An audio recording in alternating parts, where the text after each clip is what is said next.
Здравствуйте, самые лучшие зрители. Меня зовут Полина. Ну что сказать, перебирала недавно свои лоскутки, остатки от других проектов. Узкие полоски, и длинные, и короткие, и яркие, и темные. Надо их как-то использовать. Чтобы такое придумать, чтобы пристроить всю эту мелочь? Какие только варианты мы не шили. А сегодня в работе равносторонний треугольник. Замечательно, если у вас есть специальный шаблон треугольника. Или вы найдете транспортир. Или простой школьный угольник. В них вы легко найдете угол в 60 градусов. Но если ничего этого нет под рукой, берете обычный тетрадный листок в клетку. 5 клеточек вниз, 3 в сторону. Рисуете прямоугольный треугольник. При таком соотношении сторон как раз и получается угол 60 градусов. Увеличивайте этот треугольник до нужного размера. Запомните эту формулу. 3 к 5. Она наверняка вам пригодится. Вот я в школе и предположить не могла, что через столько лет, да, мне понадобятся эти знания геометрии. Кусочки ткани у нас разномастные. Естественно, облегчаем себе работу, шьем по основе. У меня это самый простой, недорогой флизелин. Работать с ним очень удобно. На сторону с клеем укладываем первую длинную полоску. Поверх нее, лицом к лицу, укладываем вторую полоску и прошиваем на швейной машинке это соединение. Шьем сразу несколько заготовок. Если нам позволяет длина полоски, то нашиваем ее сразу на несколько деталей. Отшитый ряд расправляем и, если надо, пришиваем еще ряд лоскутиков. Сейчас как раз уйдет вся неликвидная мелочь.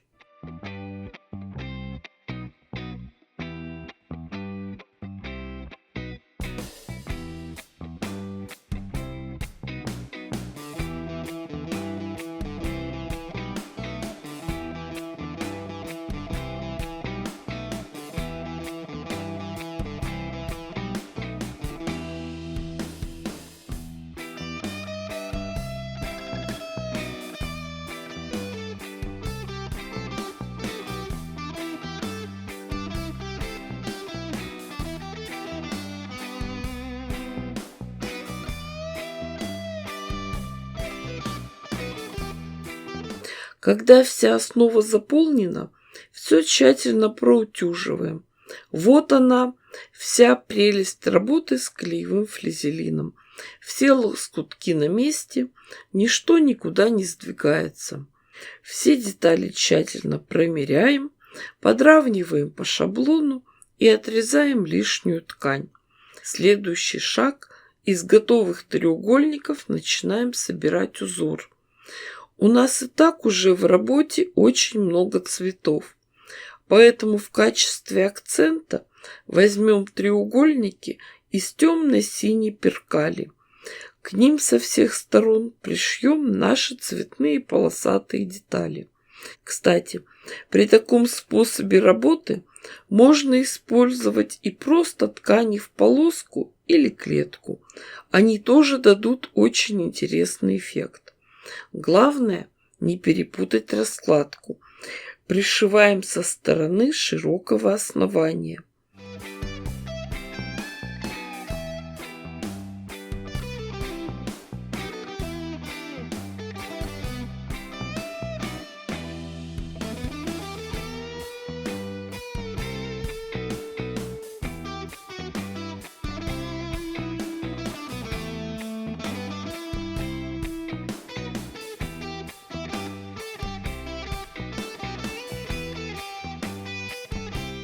А дальше уже начинаем собирать узор. Стремитесь так собирать детали, чтобы потом можно было одним швом соединить сразу несколько заготовок. При работе за швейной машинкой Следите за совмещением темно-синих уголочков.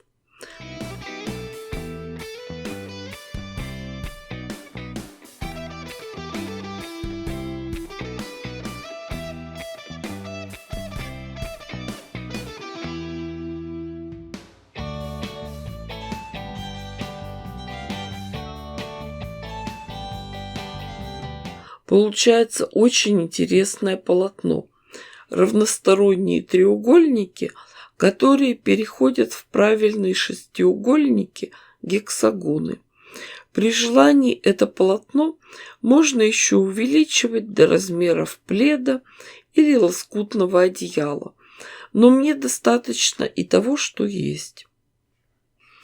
Сделаем красивый раннер, салфетку на стол. Приготовим ткань для обратной стороны, а в качестве утеплителя возьмем Джулитекс. Вы же знаете, что я тестирую самые разные наполнители и уже пользовалась этим материалом. Очень понравилось, как он себя ведет в процессе эксплуатации. Сегодня работаю с Джулитекс стандарт 150. Он теплый, пластичный, легкий и тонкий. Это российский аналог Слимтекса. Он не боится утюга, сохраняет и форму, и объем, даже после стирки. Быстро сохнет.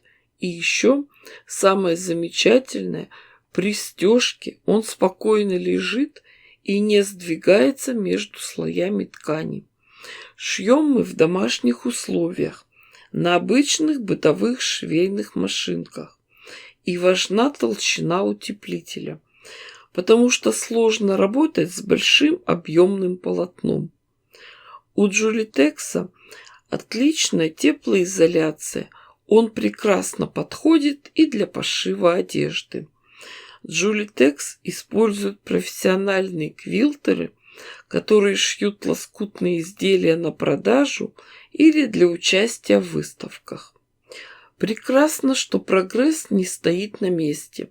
Заказать Джулитекс можно на сайте самого производителя, а также на Wildberries и на Озоне. Все ссылки оставлю в описании под видео.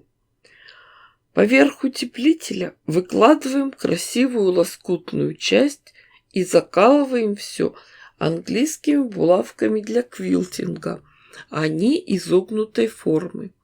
И сразу же продумываем линии стежки. Для начала нам надо прошить в шов основные линии.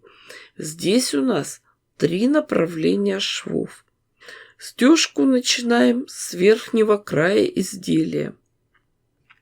Переходим на кусочек ткани, переходник. Нитки отрезаем. Следующий шов мы также начинаем с верхнего края.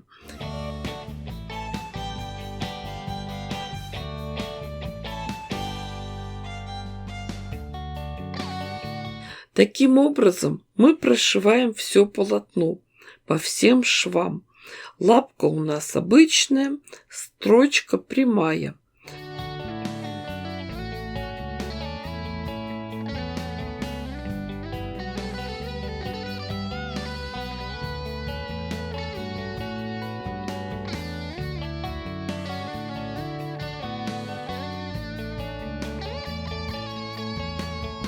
Когда пройдены основные швы, все ткани хорошо прошиты, можно дополнительно простегать и цветные лоскутные кристаллы.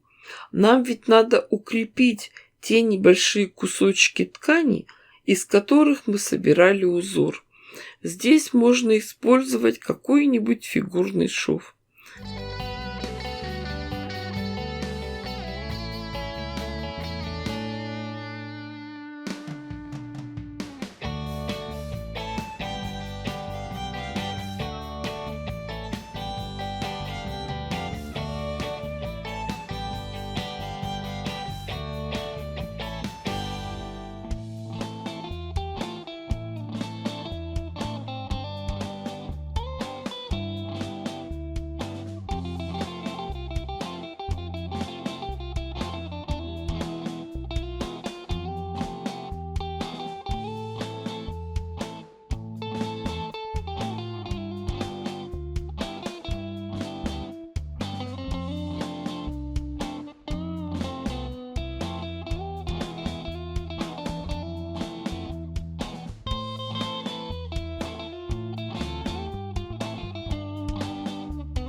Смотрите, получилось неплохо. На изнаночной стороне особенно видны линии стежки.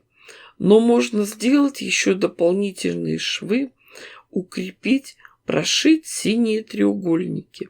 Сделаем простые параллельные линии.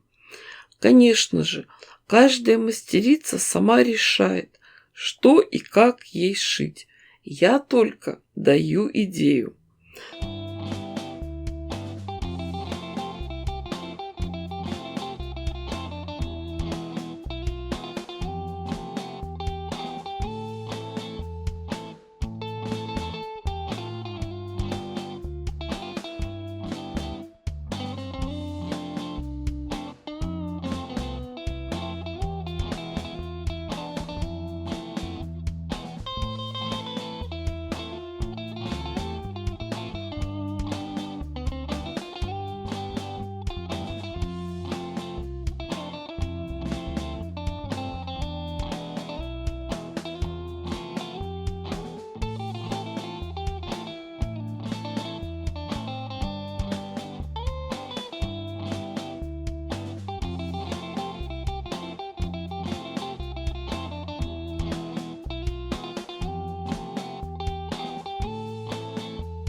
Когда полотно готово, тщательно промеряем срезы и отрезаем лишнюю ткань. С помощью широкой линейки проверяем все углы. Они должны быть по 120 градусов. Завершающий шаг в каждой работе – окантовка. Приготовим прямую бейку, полоску ткани с шириной 4 см. Как ее пришивать правильно, я постоянно показываю и рассказываю в своих видео. Обратите внимание, как мы прошиваем угол.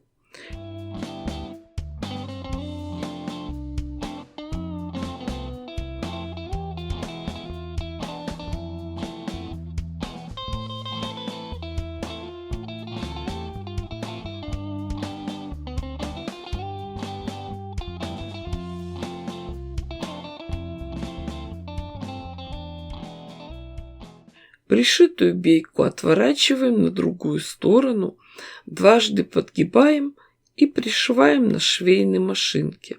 Обратите внимание, шьем мы по лицевой стороне в шов. Строчка будет закрыта наплывающей тканью, и ее не будет видно. С другой стороны все чисто и аккуратно.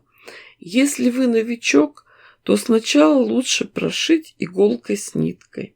Ну что сказать? У нас получилась принцесса.